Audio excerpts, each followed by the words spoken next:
এক বেলের মধ্যে বসে কে শেখ হাসিনার সময় ভোট দিতে পারেন নাই? না পারি না শিল্পীর এসে তো ভোট দিব কেমনি মানে এরা নিজেরাই সিল দিছে।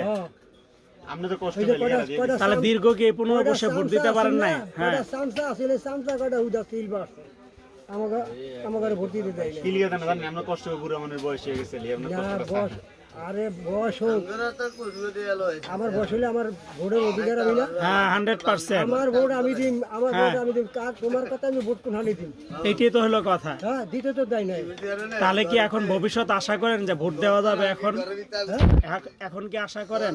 যদি ভোট দেওয়ার ক্ষমতা থাকে তাই ভোট দিই আর ক্ষমতা না হলে ভোটই দিই ঠিক আছে। এখন বর্তমান অবস্থা কি? এখন দেশের বর্তমান অবস্থা আগের চেয়ে বর্তমান অবস্থা তো ঠিক থাকতে দিব না ওরা ঠিক থাকতে দিব না। ধরেন এই সত্য কথা বলার জন্য আপনাকে আরো 5 টাকা